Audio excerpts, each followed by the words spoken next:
আসসালামু আলাইকুম, টিআরটি কিচেনে আপনাদের সবাইকে স্বাগতম। আজকে আমি আপনাদের দেখাবো ঢেঁড়স দিয়ে মজাদার একটি রান্না। ঢেঁড়স রেসিপিটি সহজ, ঝটপট ও অনেক মজাদার।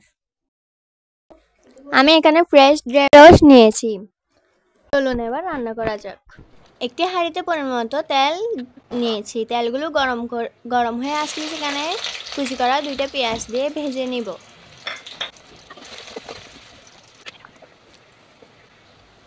ব্রাউন কালার হয়ে গেলে 1 চামচ হলুদ গুঁড়ি, 1 চামচ ধনিয়া গুঁড়া, 1 চামচ জিরা গুঁড়া, সামান্য পরিমাণ পানি দিয়ে কষিয়ে নিব।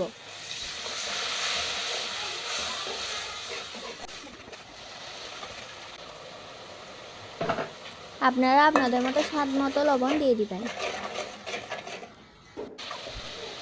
কষানো হয়ে গেলে 4-5টার মতো কাঁচামরিচ, চিংড়ি মাছ দিয়ে দিয়েছি। চিংড়ি মাছটা আমি আগে থেকে 1 চিমটি হলুদ গুঁড়ি এবং স্বাদ মতো লবণ দিয়ে ভেজে নিয়েছিলাম। চিংড়ি মাছটা দিয়ে নেড়ে নেওয়ার পর রেখা ঢেঁড়সগুলো দিয়ে দিব। একটু নেড়ে নিব।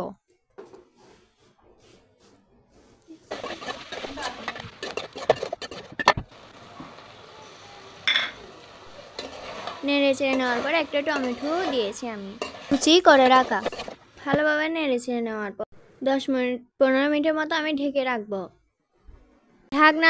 ঢাকনাটা তুলে একটু নেড়ে নিব। আমার ঝটফট ঢেঁড়স ভাজি, এটি হয়তো বেশিক্ষণ সময় লাগে না। এই ঢেঁড়স ভাজিটি অনেক মজা হয়েছে। এটি গরম ভাত দিয়ে খেতে অনেক মজাদার। দেখুন কালারটা কতটা সুন্দর হয়েছে, মাশাআল্লাহ। এটি বাড়িতে ট্রাই করে আমাকে কমেন্ট বক্সে জানাবেন। এই ভিডিওটি আপনাদের কাছে যদি ভালো লাগে লাইক দিন, কমেন্ট করুন এবং সাবস্ক্রাইব করতে ভুলবেন না। ধন্যবাদ সবাইকে। আসসালামু আলাইকুম।